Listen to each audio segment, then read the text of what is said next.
Before we dive in, let me know in the comments, what country are you watching from? I'd love to see where our viewers are tuning in from. And if you enjoy the video, don't forget to like, comment, and subscribe for more. Let's begin. The morning I found our prize stallion dead in his stall was the moment I finally understood we weren't dealing with ordinary neighbors anymore. I'm writing this now from my sister's apartment in Chicago, 3 states away from the farm my wife Grace and I spent 6 years building. We had moved to rural Montana in 2018, chasing that dream of living off the land, growing food, and running a small organic farm on 40 acres of open grassland lined with cottonwood trees. Grace had gotten some inheritance from her grandmother, and I had been saving money since college, working construction jobs and living cheap. We bought the place from an old couple, the Millers, who had been there for 40 years but were too old to keep it up. They gave us a warning about the Crawfords next door, said they were particular people, but we thought that was just small-town talk. Looking back now, I wish we had listened more closely to what they didn't say. The Crawfords owned around 300 acres that wrapped around 3 sides of our land. There was the father, Earl, his 2 grown sons, Tommy and Wade, and Tommy's wife, Suzanne. Earl was near 70, with these pale gray eyes that hardly blinked and arms that looked too strong for his age. His sons were just younger versions of him, but meaner, especially Wade, who had a scar down the side of his face that twisted his mouth into a permanent smirk. The first time they came over, we were still unpacking. They stood at our fence staring at us for about 20 minutes before Earl finally spoke. He offered to buy our land, same price we'd paid, said it used to belong to their family back in the 1920s. We politely said no, told them we were starting an organic farm. Earl just nodded slow, spit tobacco juice in our grass, and said, "We'll see how that works out for you." At first, everything seemed fine. We started planting, bought chickens, goats, and that Arabian stallion I mentioned. His name was Mercury, and Grace adored him. The problems began small, almost like accidents. A gate left open one day, our chickens wandered off, and 3 were hit by a truck. Our new tiller vanished and then turned up 2 weeks later at the bottom of the pond, destroyed. A brick went through Grace's greenhouse roof during a windstorm, only there was no wind that night.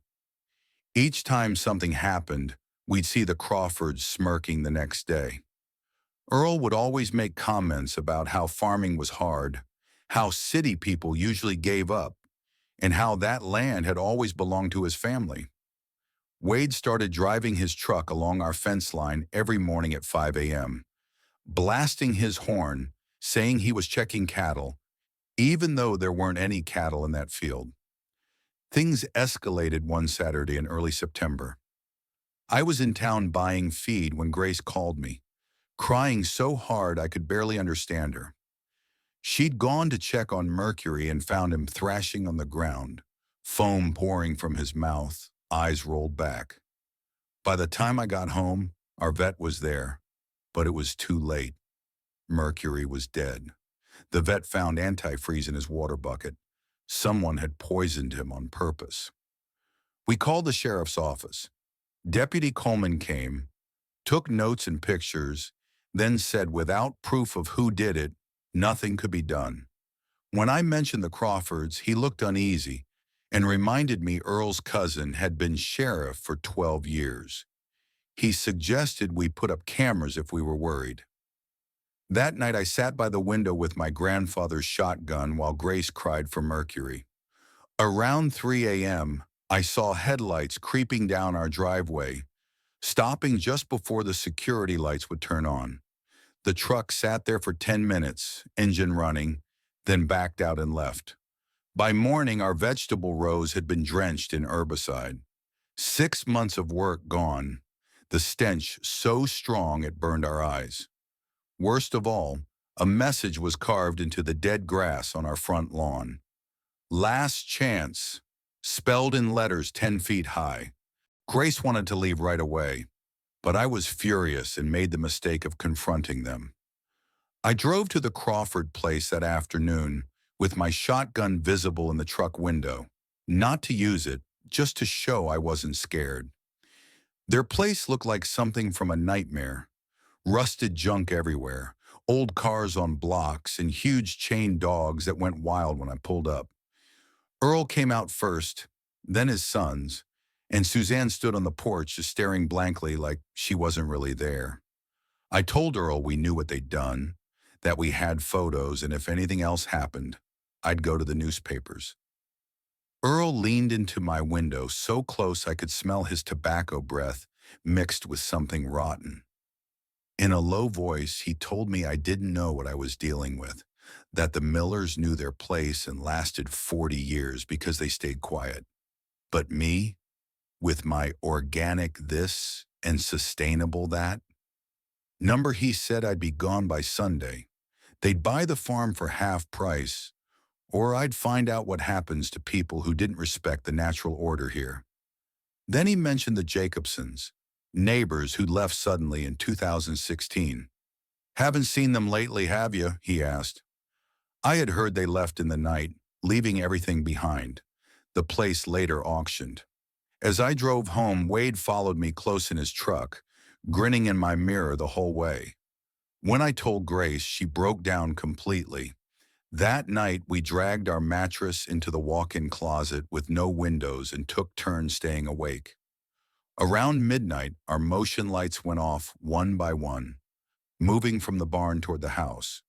We heard the barn doors slam open, then our goats screaming, not normal sounds, but terrified cries.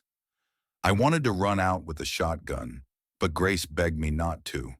We called 911, but the dispatcher said all units were busy with a crash on Highway 287 and wouldn't be able to come for 2 hours. We sat in the closet listening to footsteps on our porch, someone trying every doorknob, then whistling Amazing Grace outside our window. Grace covered her mouth to keep from screaming. When daylight finally came, the damage was everywhere. 3 goats dead, their bodies lined up by the barn. The chicken coop destroyed, feathers and blood all over, though most chickens were just missing. Someone had spray-painted Sunday on the barn in red paint that looked like blood. Our truck had all 4 tires slashed, the greenhouse windows shattered, and our well filled with motor oil. At the gate, a dead coyote was hanging with a note pinned to it. "You're next." We called the sheriff again, but this time Sheriff Crawford himself came, Earl's cousin. He walked around, nodded at the damage, then said it looked like wild animals had done it. When I showed him the paint and the note, he said maybe we had done it ourselves for insurance, and hinted he'd investigate us if we pressed charges. That was it. We packed what we could into Grace's sedan, the truck was useless, and drove away. As we passed the Crawford land, the whole family stood at their fence. Earl waved cheerfully while Wade fired his rifle once into the air. We stayed at Grace's sister's place for a week, talking to lawyers. Every one of them said the same thing. Without evidence and with the sheriff against us, we had no case. Then we got a call from Mrs. Garrett, a neighbor 5 miles away. She whispered like she was afraid someone would hear. Told us the Crawfords had already moved into our house the day after we left. Said everyone in town knew what they did to people who bought that property. They'd been running people off for decades and nobody spoke up because Earl's family had connections everywhere.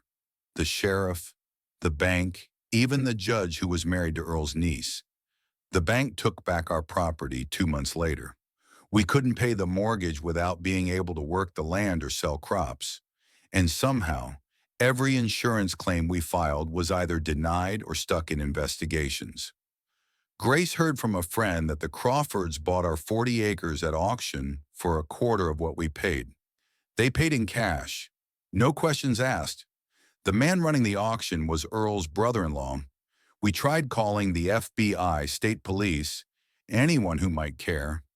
But land disputes in the countryside weren't high priority, and with no solid proof tying the Crawfords to anything, we were just another couple with a sad story about bad neighbors. The hardest part was finding out we weren't the first. Mrs. Garrett later sent us newspaper clippings going back to the 1990s.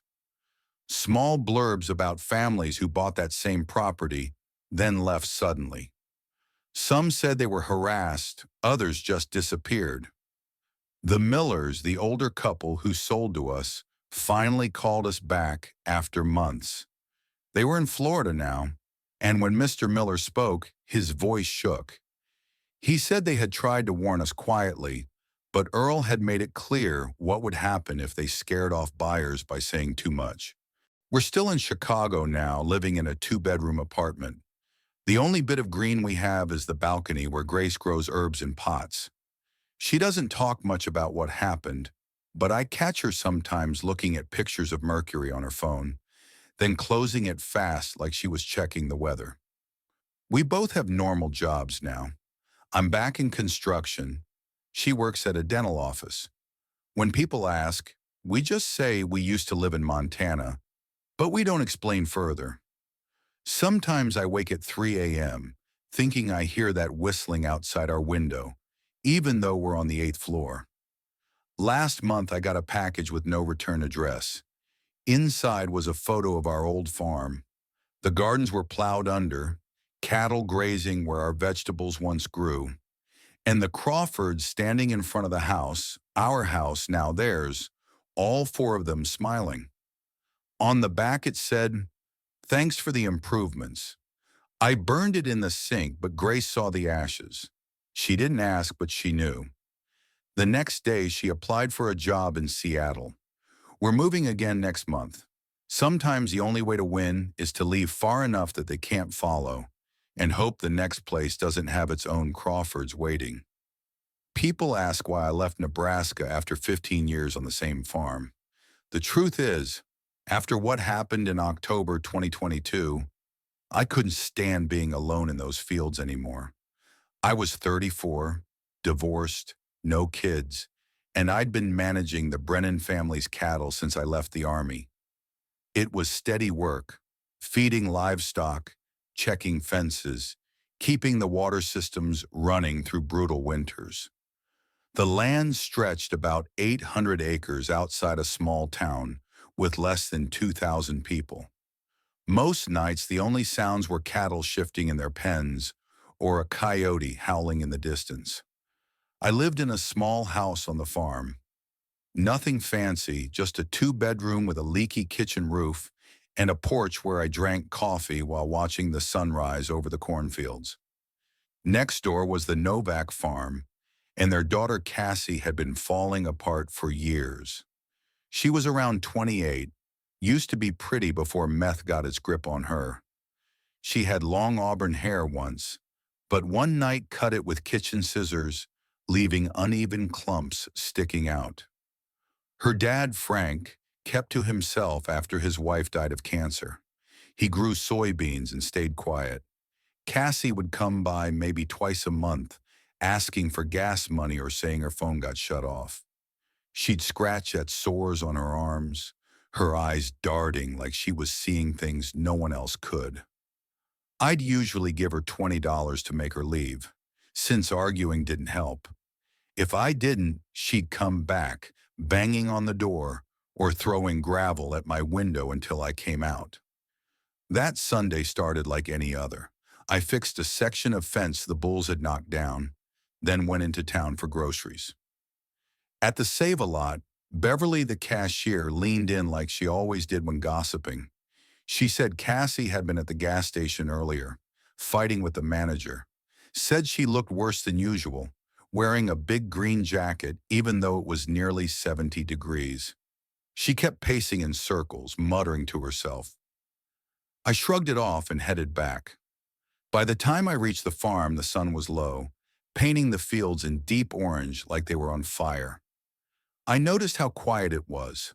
Frank's shepherds usually barked at every car, but not that evening. Later, around 8, I was in the barn treating a calf's infected hoof when I heard footsteps outside. Not steady walking, more like stumbling, catching herself. The barn door scraped open and Cassie walked in. But she wasn't the same as usual. Her pupils were so wide her eyes looked black. Sweat shined on her forehead, though it was cool out. She wore the green jacket Beverly had mentioned, but up close I could see dark stains on the sleeves, brownish under the light. Her lip was split, blood dried in the corner. "I need your truck," she said flatly, "and $300. Now." The way she said it made every instinct from the army flare up. This wasn't begging. This was something else. Fear mixed with urgency.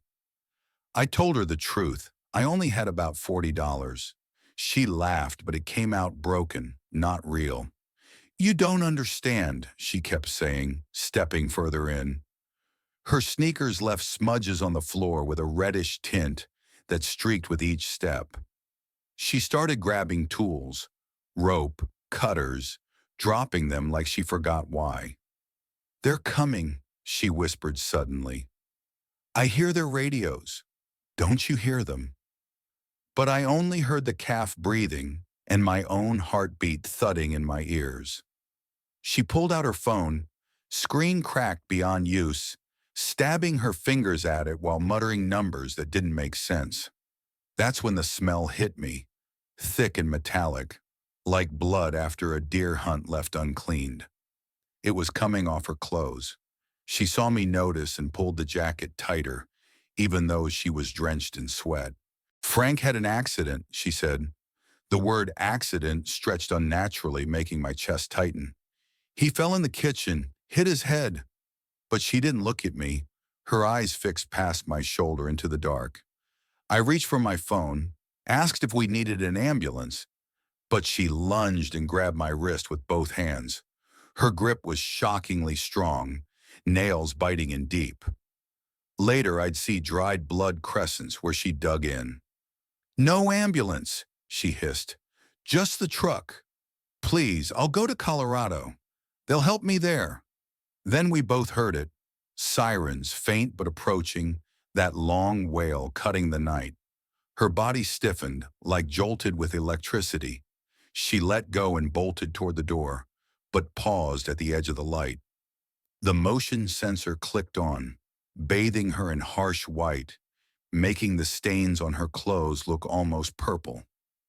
"You were always kind to me," she said, still facing away.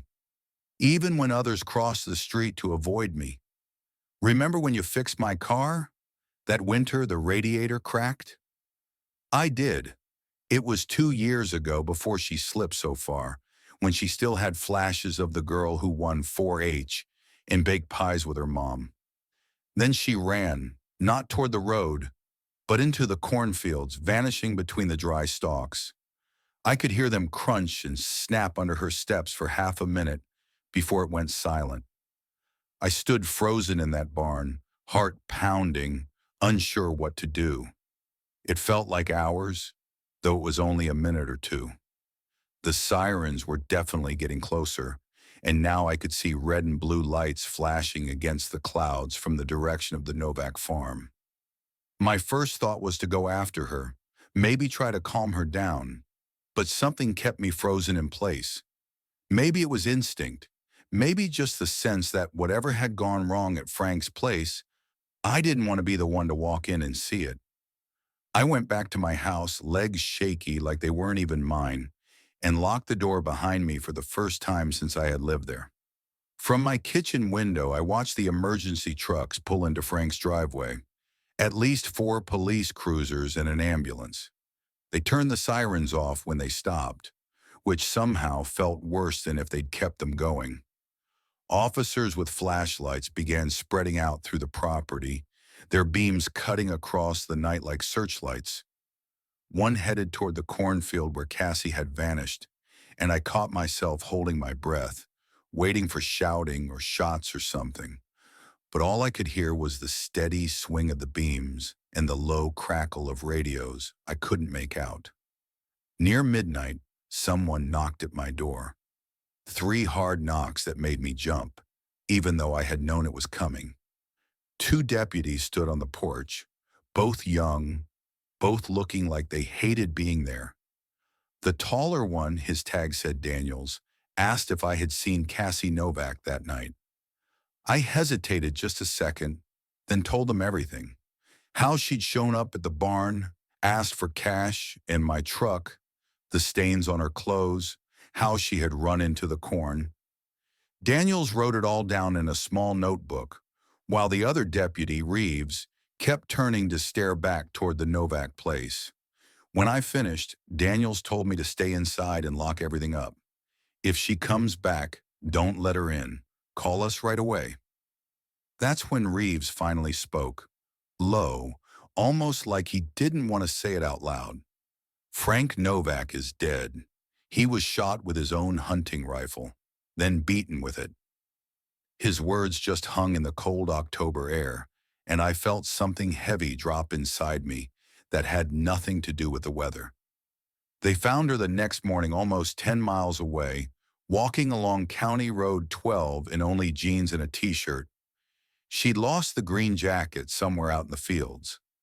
A farmer named Dennis Briggs saw her wandering down the middle of the road, talking to herself, her feet torn up and bleeding from running barefoot through harvested corn stalks. Deputies picked her up, and they said she didn't fight, didn't try to run, just kept asking if they could stop at McDonald's before the station because she hadn't eaten in 3 days. Over the next few weeks, the story came together through the local paper and courthouse talk. She had been awake for 4 straight days, certain Frank was poisoning her food, planting cameras in her room, calling in tips on her to the DEA. The prosecutor said she went out to the garage, grabbed his Winchester Model 70, the one he bought himself on his 60th, waited for him to come home from checking his fields, and shot him in the chest when he walked in through the back door. But he hadn't died right away. He'd tried crawling for the phone in the living room. She had finished it by smashing him with the rifle stock. The coroner said it took maybe 20 minutes for him to die, leaving a blood trail from the kitchen to the hall where they found him. The trial itself only lasted 3 days. I was called in to testify about that night in the barn. The courtroom smelled like old wood and floor polish. Cassie sat there in an orange jumpsuit with shackles, heavier now, her face filled out, her eyes clearer than I had seen them in years. When I described her state that night, I looked right at her, and she gave me a small nod, like she was letting me tell the truth. Her lawyer argued she wasn't in her right mind, brought in doctors to talk about meth psychosis, how the brain can break after too long without sleep. But the jury only took 4 hours before saying guilty of second-degree murder, 25 to life. When the verdict was read, Cassie didn't cry, didn't look up, just stared at her hands folded on the table. The only family there was her Aunt Nancy, sitting in the back row with a handkerchief covered in little blue flowers, crying quiet as a whisper. I left Nebraska 2 months after the trial ended.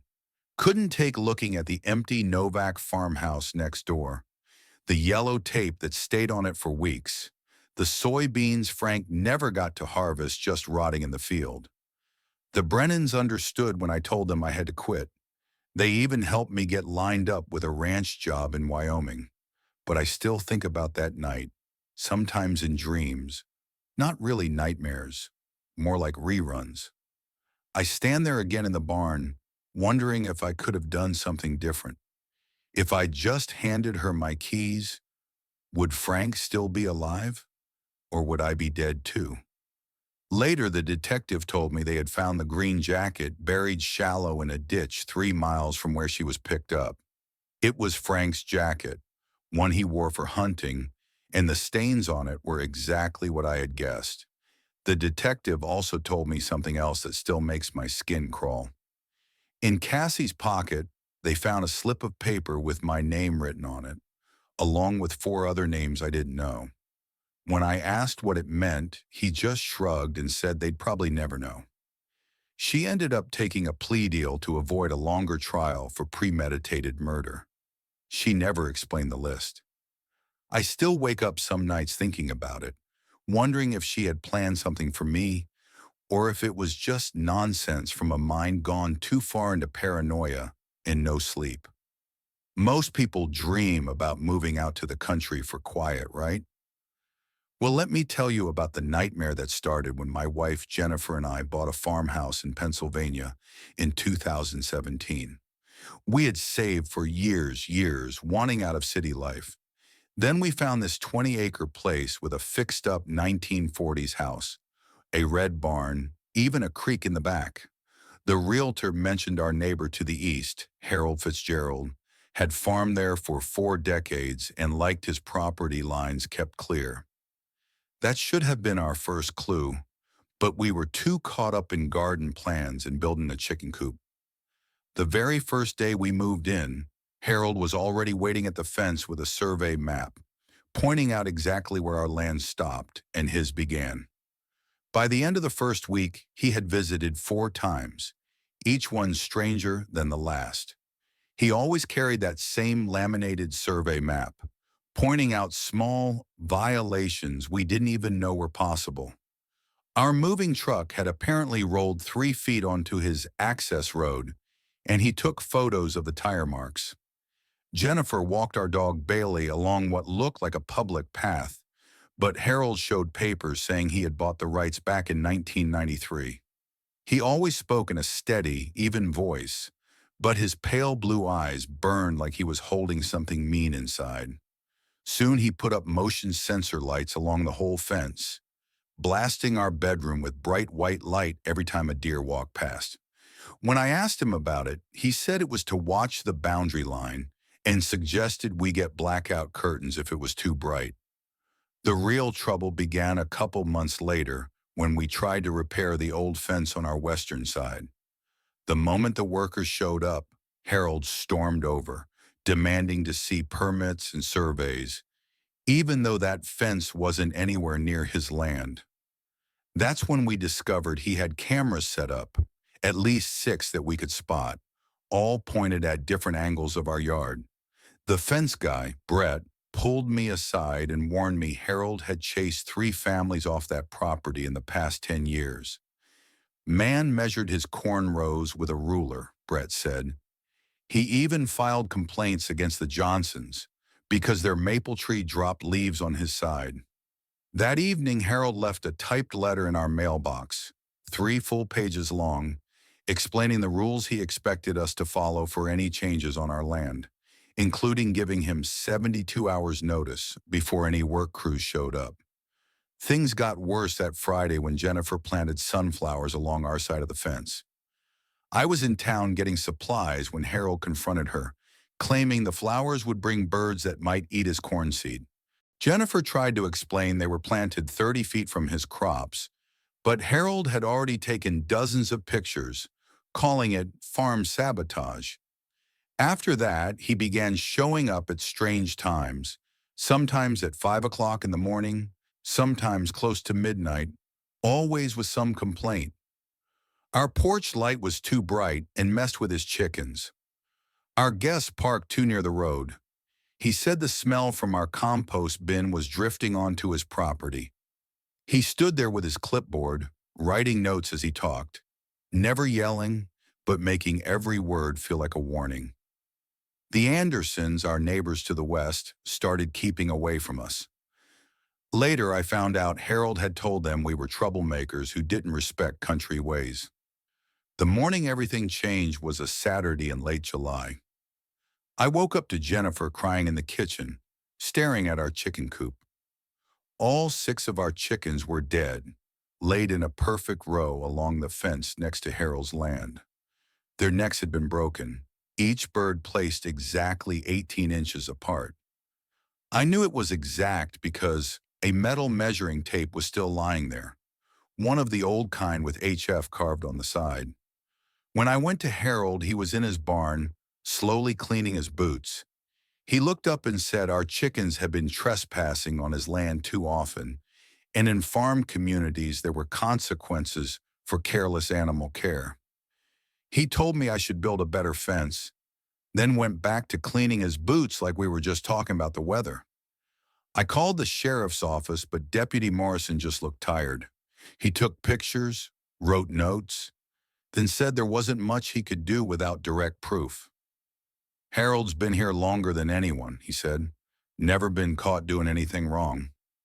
That same afternoon, I saw Harold putting up a new camera on a pole right at our property line. This one had a speaker attached. He waved at me as he adjusted it, making sure it pointed at our whole backyard. Jennifer wanted to pack up and leave for the city, but I told her we couldn't let him chase us off. We had put everything we had into this place. That night, the speaker came on at 2 a.m., with Harold's voice telling us our dog had barked for exactly 4 minutes and reminding us about county noise laws. Over the next 3 days, Harold's behavior grew even worse. He started walking the fence line every 4 hours, day and night, dragging a long stick along the posts to make this echoing metallic sound that carried across our property. Jennifer found him in our garden one morning, pulling up our tomato plants and checking their roots.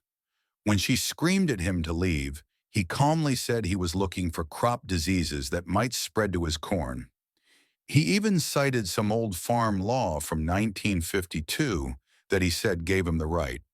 He stuffed our mailbox with articles about property disputes that ended badly, with lines highlighted in yellow. One evening we came home and found he had spray-painted straight lines across our lawn, marking what he called proper mowing patterns, the paint soaking into the grass we had worked hard to grow. The Andersons finally spoke up when Harold poisoned their pond. They had stocked it with fish years earlier, but one morning all of them were floating dead, the water smelling of chemicals. Harold blamed it on their septic system leaking into his water, showing them tests nobody could prove. That same week, the Brennans on the other side of Harold's land found their dairy cow dead, foam around its mouth from poisoning. Harold said he was sorry, warned about wild plants, then offered to help them find dangerous weeds. The vet said it was antifreeze in the cow's system, but again, no proof of how it got there. We all knew. Soon the family started meeting at the Andersons, 5 houses sharing stories, realizing Harold was targeting us all, always staying just inside the law. The breaking point came on a Wednesday morning when I found Bailey, our golden retriever, shaking in the yard. He was dying, foam around his mouth, his body jerking in ways I'll never forget. Jennifer held him while I rushed to the vet, but he died in her arms before we got halfway. The vet found rat poison in him, the same kind Harold bought in bulk. When we got home, Harold was washing his driveway. He paused to say he'd seen strange dogs around, and we should control ours better. The way he said it, with that little smirk, I knew he was admitting it. I lunged at him, but Jennifer held me back. Harold just stood there with his pressure washer still running, daring me to step on his land while holding his phone like he was ready to call the police. That night I couldn't sleep. I sat on the porch with my dad's old hunting rifle across my lap, watching Harold's house. At 3 a.m., I saw him walking our property with a flashlight and what looked like a sprayer. He sprayed something along the garden edges, slowly, making sure I saw him. When I stood up, he shined the light toward me and shouted he was treating for bugs that might hurt his crops. He said he had the papers to prove it. Jennifer found me at sunrise, the rifle loaded, and she knew things couldn't keep going without someone ending up dead. The other families felt the same. Mrs. Anderson was having panic attacks, and Brett Brennan was talking about taking care of it the old-fashioned way, which scared me almost as much as Harold did. The answer came from Harold's own obsession with control. Jennifer had been secretly recording everything for weeks, but the real discovery came when the Brennans' teenage son, Kevin, hacked into Harold's cameras. Harold had recorded everything, keeping logs of every violation. But Kevin found more. Videos of Harold poisoning the Andersons' pond, explaining how much chemical to use. Videos of him putting out poisoned meat by our fence, saying it would fix the dog problem. Dozens of clips. Harold's own calm voice explaining everything as if it were justified.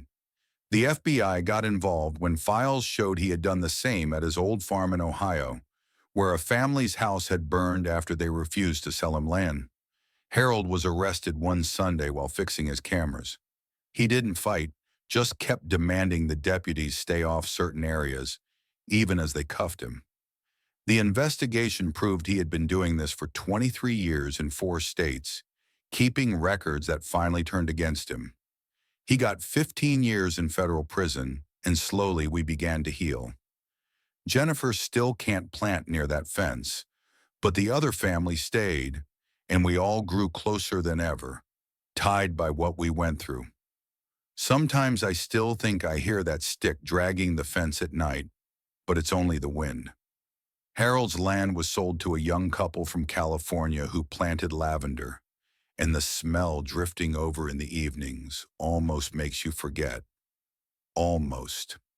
Sometimes I still drive past that fence line where everything went wrong, and I can't help but think about how normal that Thursday morning started.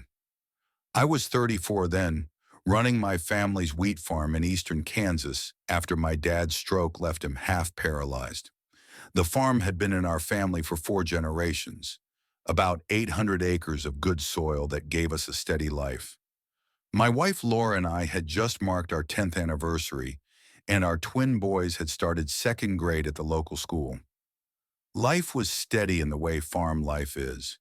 You wake before dawn, check the equipment, watch the crops, fix what broke, and go to bed tired but content.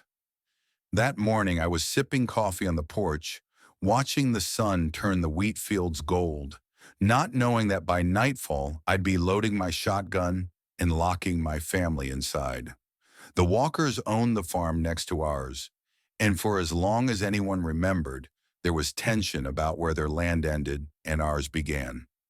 Old man Walker, Eugene, though he was just past 60, had inherited his 1,000 acres from his father, just like I had.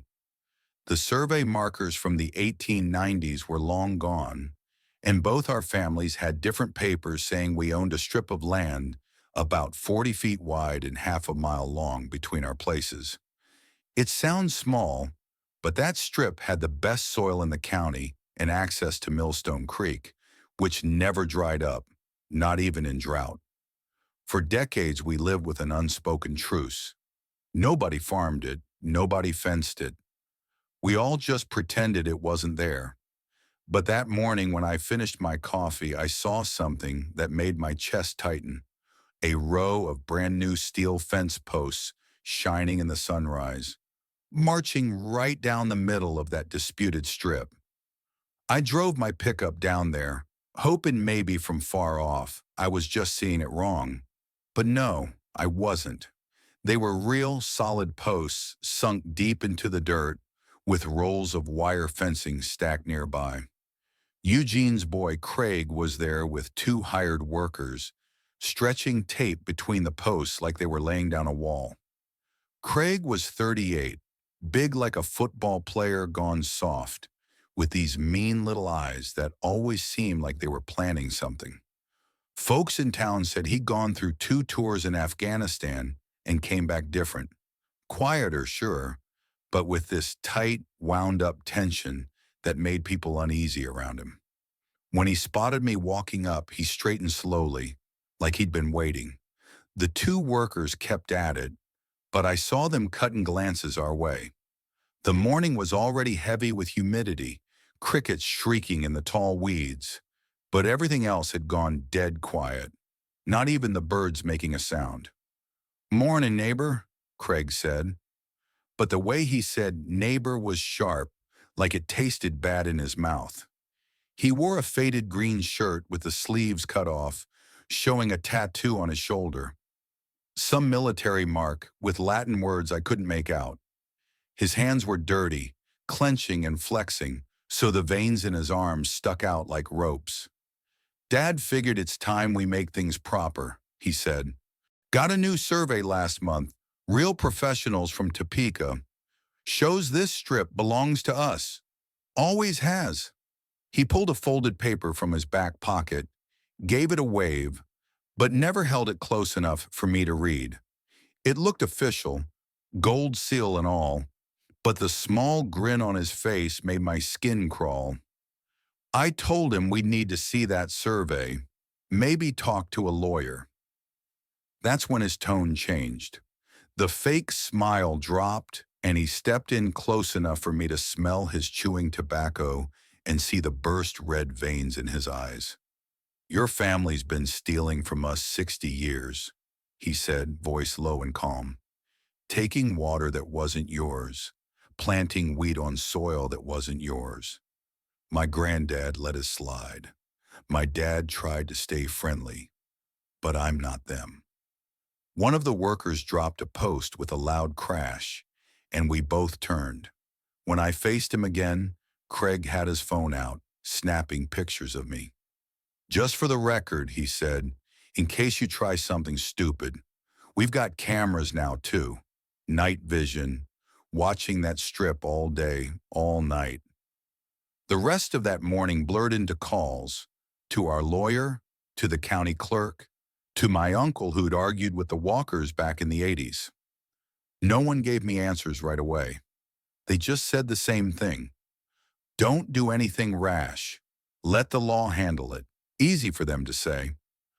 By noon, the Walkers had half their fence standing, and I could see it plain from my kitchen window, an ugly steel scar cutting across land my grandfather had worked with his own 2 hands.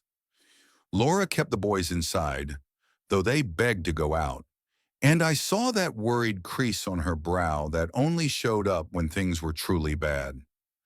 Around 2 o'clock, I went to move the tractor to the east field. Needed to prep ground for winter wheat anyway. But as soon as I walked into the shed, I smelled it. Diesel fuel, sharp and heavy. The John Deere's tank had been drilled clean through, fuel pouring out into the dirt, a rainbow shine spreading across the floor. Someone had done it deliberate. 500 gallons gone, $3,000's worth. But worse than the money was the message. They wanted us to know they could get to us anytime. I called the sheriff and Deputy Martinez came out, took photos, wrote up a report. But without proof, with no cameras, he couldn't do much. Could be vandals, he said, though we both knew who it was. Just last month, he'd been called out when Craig beat a salesman with a tire iron. No charges, just a payoff from his dad. Everyone knew Craig had violence in him. Martinez told me to put up cameras, lights, and call if anything else happened. That afternoon, while I was pricing cameras at the farm supply, Laura rang me, crying like I hadn't heard in years. She'd gone to check the chickens, 43 hens and a rooster, all dead, scattered in the coop like someone had tossed them. No wounds, no blood, nothing from a predator. Just a chemical film in their water, smelled sharp and wrong. Poison. Those birds were her thing, her side project for extra money at the market. She'd name them all, silly names, and the boys helped her gather eggs every morning.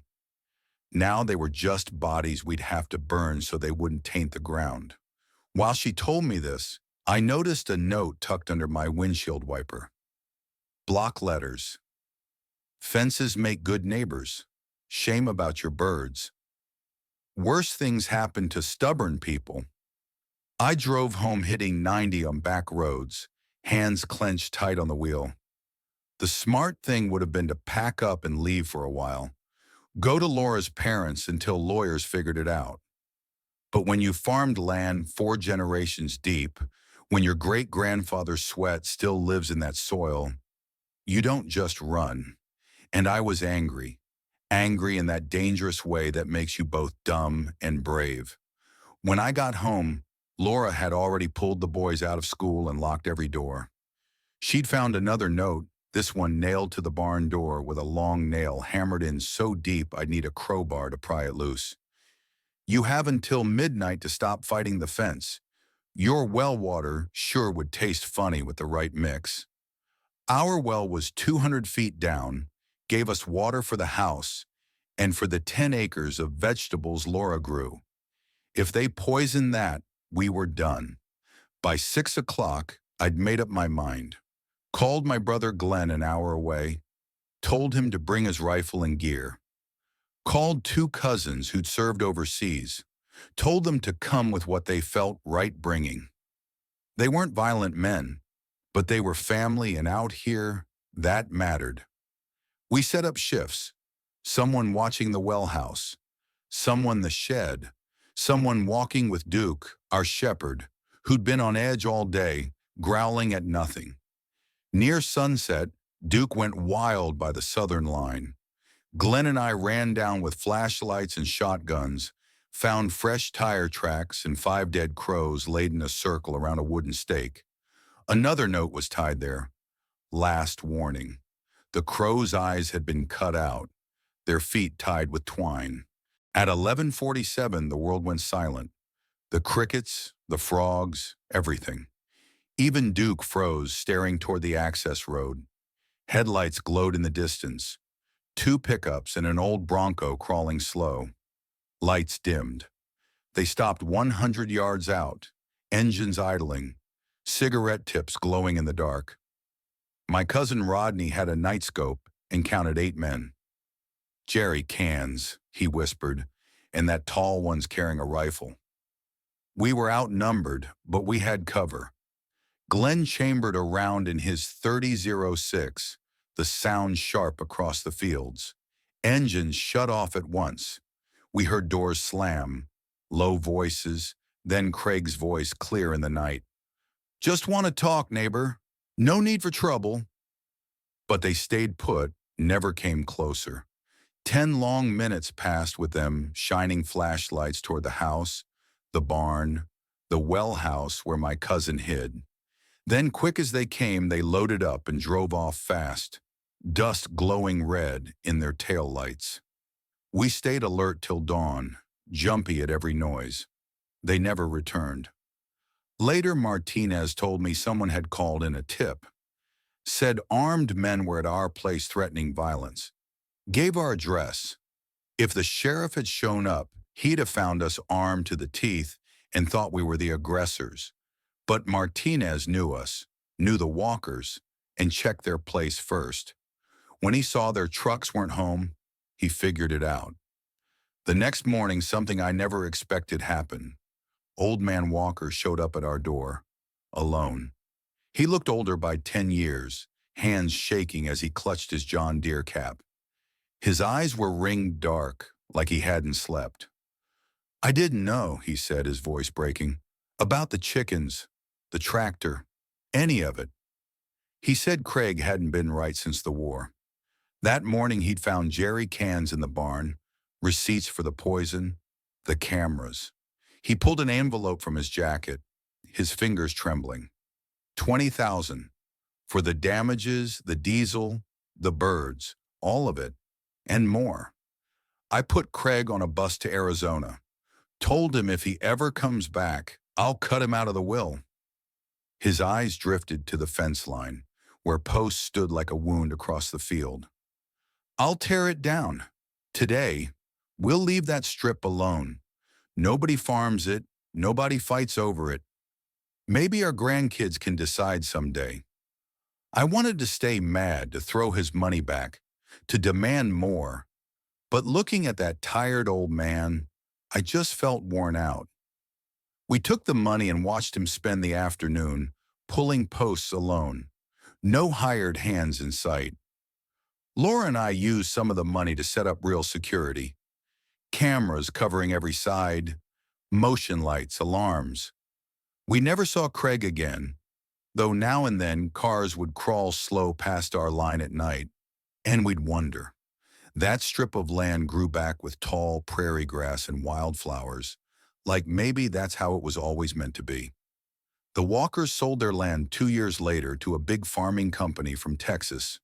and Eugene passed away from a heart attack only 6 months after that.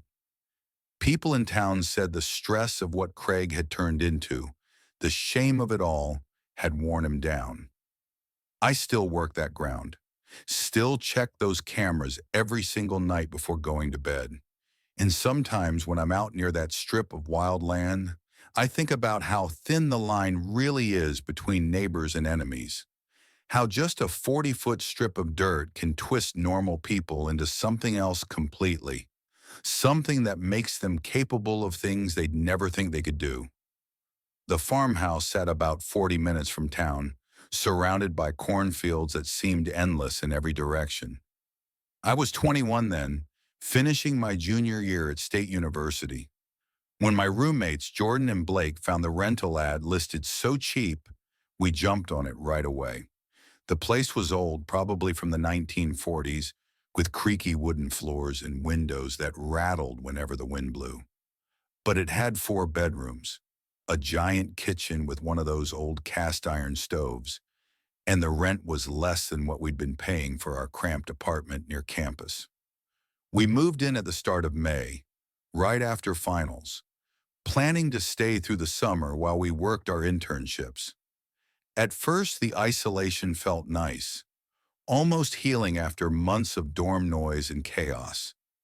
Our closest neighbors lived in a double-wide trailer about 200 yards away, separated from us by a falling-apart chicken wire fence that barely stood 5 feet tall. From the first day, we could hear them fighting, loud, violent shouting that carried across the empty fields. The man's voice was low and harsh like grinding gravel, while the woman's screams cut straight through our walls, even with the windows closed.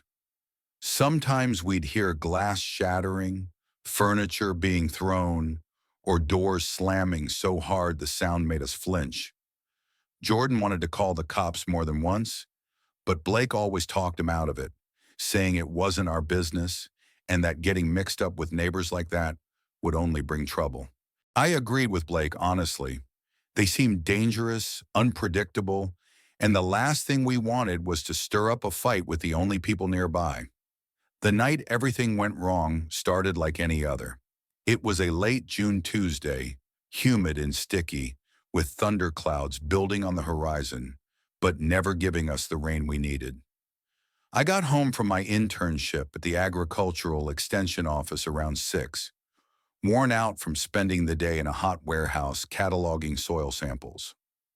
Jordan was already making dinner, his famous spaghetti with meat sauce, which was just jarred marinara and ground beef, but we pretended it was gourmet. Blake was sitting on the porch, smoking and scrolling through his phone, shouting random comments about whatever video he was watching. The neighbors had been silent all day, which should have been my first warning. In the 3 weeks we'd been there, not one day had passed without at least one fight from that trailer. But that night, nothing. Just the sound of crickets and the far-off rumble of thunder that never got closer. Around 11:30, I was lying in bed, sweating in the heavy heat. The old window AC unit had died the week before, and the landlord kept promising it would be fixed real soon. I cracked my window hoping for even a small breeze when I heard it. The clear sound of metal being cut. It was steady, sharp, like someone clipping wire with cutters.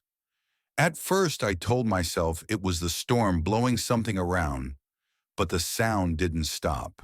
It was too exact, too deliberate, and it was coming from the direction of that chicken wire fence. I sat up, staring into the darkness. But with the moon hidden behind clouds, I could only make out faint shapes moving where nothing should have been moving. I slipped out of bed quietly, trying not to make the floor creak, and went down the hall to Jordan's room. His door was cracked, and I saw him sitting up in bed lit by the glow of his phone. "You hear that?"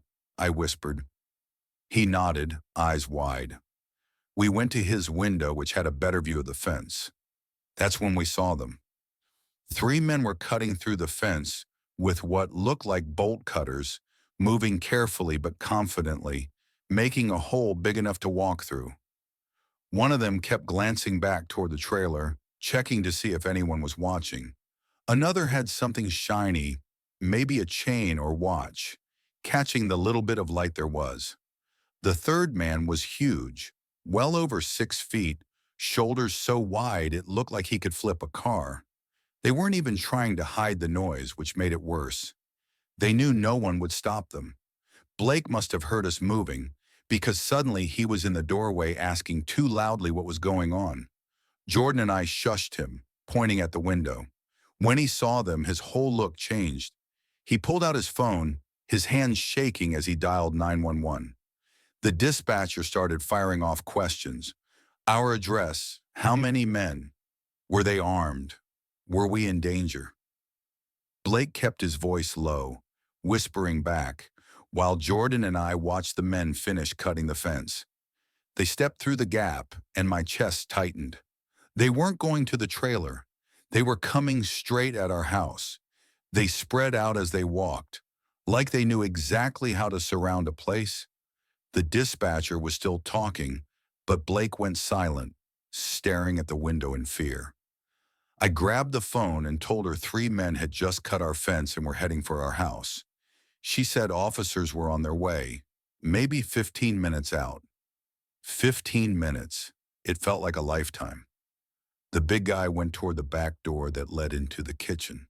The other 2 split up, one moving toward the garage, the other toward the front porch. We heard their slow, heavy footsteps crunching on the gravel driveway. Jordan ran downstairs to check the locks and cursed because the back door's deadbolt had been broken since the day we moved in. Another thing the landlord swore he'd fix. All that held it was the flimsy knob lock, something you could break with one hard kick. Blake was searching for anything to fight with, but what did we have? Kitchen knives, a baseball bat Jordan had brought but never used. Then came the sound that still haunts me, the knob on the back door slowly turning. Just a small squeak of metal, but in the silent house, it was deafening. The knob turned all the way until it hit the lock, then stopped. 3 seconds passed, feeling like 3 years. Then the door rattled as someone yanked on it, testing it. Jordan was down there alone, and I could hear his breathing, standing only feet away from the man on the other side. The pulling stopped, and we heard muffled voices outside, low and tense. Then one of them laughed. Not a normal laugh, but something cruel and ugly. The kind that comes before something awful happens. The front door handle started turning too. Blake completely lost it, screaming at the top of his lungs for them to get away, yelling that the cops were on the way and that we had guns, even though we didn't. Everything exploded after that. The men outside started pounding on both doors, slamming them so hard the whole house shook. I heard wood splitting around the back door frame, and Jordan came racing up the stairs 3 at a time, pale as a ghost, saying the door was about to break. We shoved ourselves into Blake's room, pushing his dresser against the door, then his desk, then anything else we could move. The pounding downstairs only grew louder, more violent. Then we heard it, the sound of glass breaking in the kitchen. They were inside now. Heavy boots stomped across the floor, more than one pair, moving deeper into the house we had barely been living in for a month. The footsteps stopped at the bottom of the stairs, and we could hear them talking in low voices. One of them said something about checking upstairs. Another mentioned the car sitting in the driveway. And the third one, the one with the deep voice, kept repeating that we needed to learn to mind our own business. That part stuck in my head because we hadn't done anything. We'd never once called the cops on the neighbors, never complained, never even looked them in the eye the few times they were outside. Then the stairs began creaking one by one under someone's weight, slow and steady, like they wanted us to hear them climbing. Blake was on the phone with 911 again, his voice shaking, almost crying, telling them people had broken into the house and were coming up the stairs. begging them to send help faster. Jordan had found a crowbar buried in Blake's closet from some project he had never finished. He stood gripping it with both hands so tight his knuckles were turning white, eyes locked on the door. The footsteps reached the top of the stairs and we could hear breathing just on the other side of all the furniture we had shoved in front of us. The knob on the door started rattling. Then there was a push, hard enough to test the barricade. The dresser shifted maybe an inch, and all three of us leaned our full weight into it, pushing back with everything we had. Whoever was on the other side laughed, that same sickening laugh from before, and said something like, "Three little college boys think they can play tough." Then came a heavy slam, like the person had thrown their entire body into the door. The dresser jolted forward. The desk scraped loudly across the floor, and a narrow crack opened up, just wide enough for me to see through. On the other side, staring back at me, was an eye. Bloodshot, wild, the pupil blown up so big it looked almost completely black. Red veins spidered all around the iris. It locked onto mine for no more than 2 seconds, but it felt endless, and I can still see it whenever I close my eyes. Then suddenly sirens, faint at first but getting louder fast. The eye vanished. We heard pounding footsteps rushing back down the stairs. Angry voices shouting to each other. Then the slam of the back door flying open so hard it hit the wall. We didn't move from our barricade, not even when flashing police lights lit up the windows, red and blue washing across every surface in pulsing waves. We stayed frozen in that room until the officers called out to us, showing their badges through the crack in the door, before we finally moved the furniture. They caught the men about a quarter-mile away, running through a cornfield, trying to reach a truck they had hidden on an access road. All three were arrested. They were high on meth, carrying hunting knives, bags of drugs, and according to the police, had been watching us for days. They were convinced we were dealing, just because three college kids living out in an old farmhouse matched some idea in their drug-crazed heads. As for the neighbors in the trailer, they had packed up and left 2 days before, after one last violent fight. These men had been squatting there ever since, planning what to do to us. The police said we were lucky, that usually meth mixed with knives and paranoia doesn't end with everyone still alive. I finished the summer sleeping on a friend's couch in town. Jordan and Blake broke the lease the very next morning. None of us ever stepped foot back in that house. We paid movers to gather our things while a police officer stood by. I still wake up sweating from dreams of that eye staring through the crack. I still freeze whenever I hear a doorknob rattle in the night. I won't live anywhere now without a deadbolt, a chain lock, and if I can afford it, a security system. It was the middle of August 2016 when everything happened, and I was 12 years old, spending another long, hot afternoon at our family's farm outside Riverside, while my parents drove into town for supplies. The grocery store was 20 minutes away down a gravel road that threw up dust clouds whenever anyone drove down it, which wasn't often. I was sitting on our front porch that day, lost in one of those mystery novels about kids solving crimes, while our tabby cat Whiskers stretched out in a sunny spot near my feet. The cicadas screamed so loud it almost hurt my ears, and the air was so heavy with humidity that my shirt clung to my back as soon as I stepped outside. Then I heard footsteps crunching on the gravel, and when I looked up, I saw Mr. Donovan walking up the driveway. At first, I felt relief. He went to our church, ran the hardware store, and always gave me butterscotch candies when I went in with my dad. He wore his usual plaid shirt, but it was wrinkled and untucked. His gray hair looked messy, like he'd been tugging at it all day. He smiled wide when he saw me, the kind of smile adults give when they're trying to look friendly, but something's wrong underneath. He asked if my parents were home. When I told him they had gone into town, he asked if he could use our phone, said his truck broke down a mile up the road and his cell phone was dead. That made sense, since no one got service out here. I let him in without thinking. The landline was in the kitchen, mounted on the wall by the fridge, surrounded by school papers and last year's Christmas pictures. He followed me inside, but I noticed he kept glancing out the window, like he was waiting for someone to show up. He picked up the receiver, held it to his ear like he was listening, then set it back without dialing. "Actually, sweetie," he said, his voice tighter than before, "could I get a glass of water first? That walk in the heat wore me out."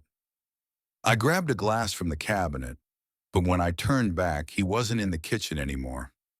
I found him standing in the living room, peeking through the curtains. That's when a strange feeling hit me, like the heavy dread you get when you know you're in trouble but don't know why. He turned quickly when he realized I was watching him, flashing the same too big smile, saying he thought he heard his buddy's truck coming, but it was nothing. The way he moved around the house, touching things, running his fingers along the couch, picking up and setting down the ceramic rooster my mom loved.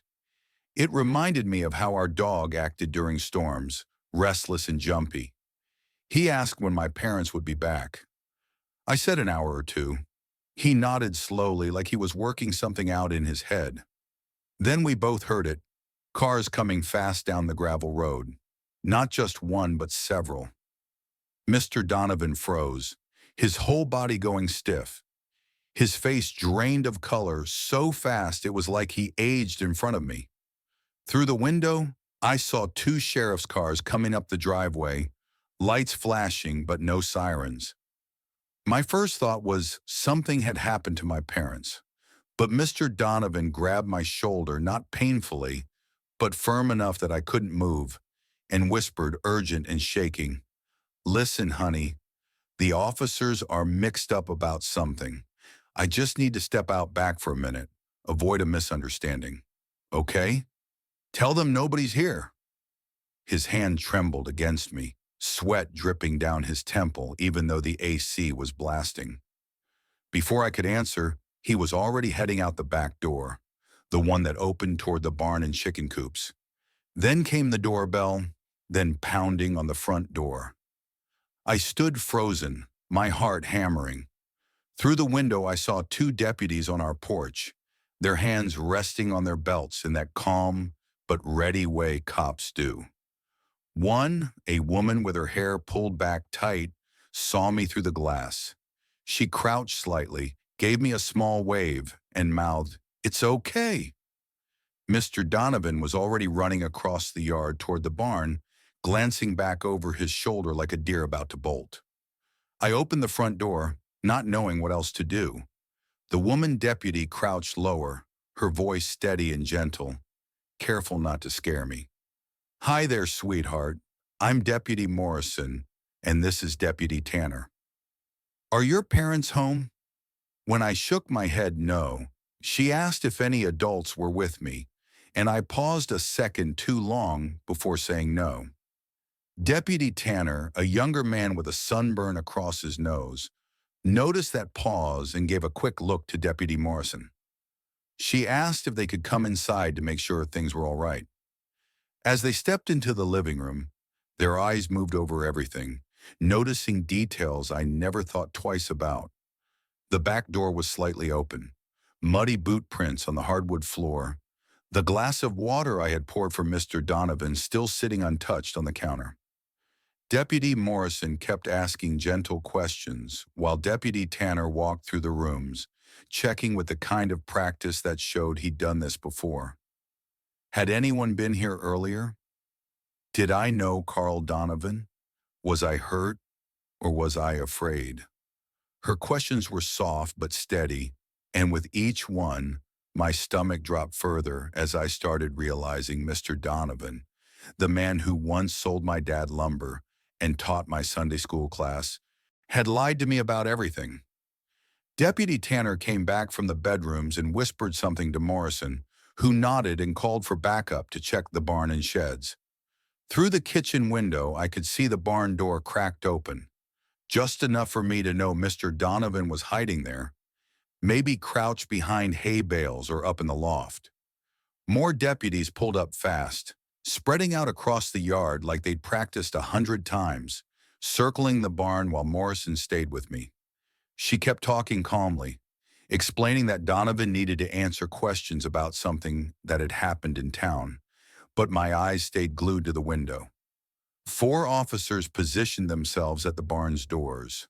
One used a megaphone, calling for Donovan to come out with his hands up, saying they just wanted to talk. The barn stayed silent, except for our rooster, who picked that moment to crow. The waiting dragged on like counting the space between lightning and thunder, each second feeling heavier. I couldn't stop thinking about how normal Donovan had always seemed, helping my dad fix the fence, dropping off eggs, smiling like a friend. Then he stepped out the side door, the one that stuck and had to be shoved open. His hands were up, his shoulders trembling. Even from inside, I could see it. The deputies closed in fast, cuffed him, and led him to a patrol car. As they passed our window, he looked right at me. His face wasn't angry or scared. It was disappointed, like I had failed him by not lying. Morrison turned me gently from the glass and asked if I wanted to call my parents, but my throat was too tight. I only nodded. My parents rushed home, doors slamming, voices panicked. My mom hugged me so tight I could barely breathe, while my dad spoke with the deputies. That night after the cars were gone, we sat around the table eating takeout Chinese because no one felt like cooking. They told me what Morrison had explained. Donovan had been stealing money from 3 churches, including ours, taking small bits from donations over 5 years. It added up to nearly $40,000. That morning, the church treasurer found the missing funds and called police. Donovan must have spotted patrol cars near his place, abandoned his truck, and walked to our farm, planning to hide until night and then leave, using me as cover.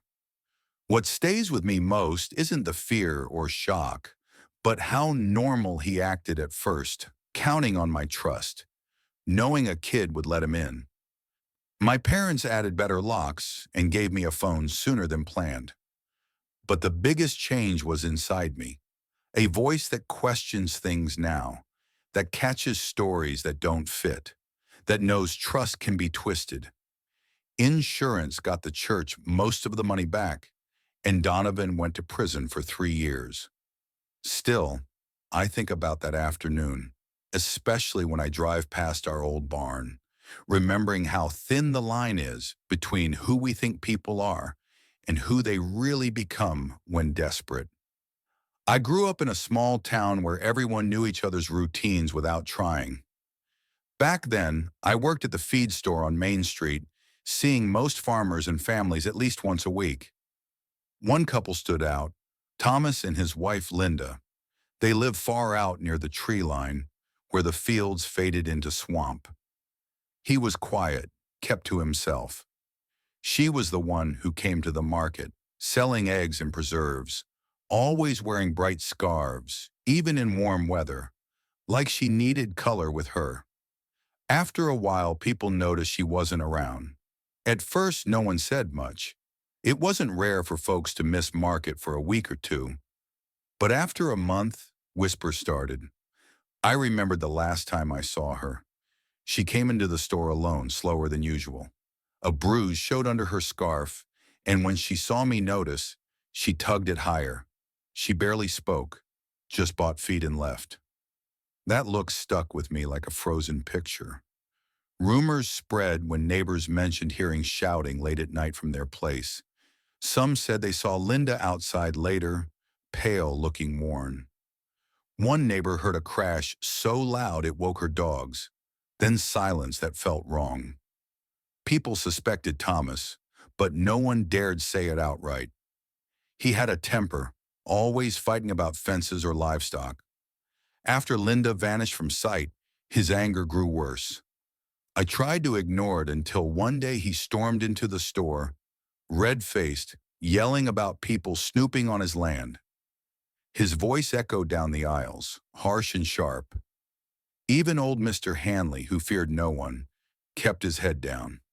Thomas slammed his cracked hands on the counter as I told him no one was snooping. The way he glared told me it wasn't just about property, it was about daring anyone to question what happened to Linda. Weeks later, he was at the Simmons fence, screaming about their goats, waving a pitchfork, veins bulging. People started avoiding that road, even in daylight. His farm looked emptier by the day. No animals, no laundry. The line that once held Linda's scarves hung bare, moving in the wind like waiting for something. One evening, closing up the store, I saw his truck sitting near the church lot, engine running, lights off. It sat there an hour before leaving.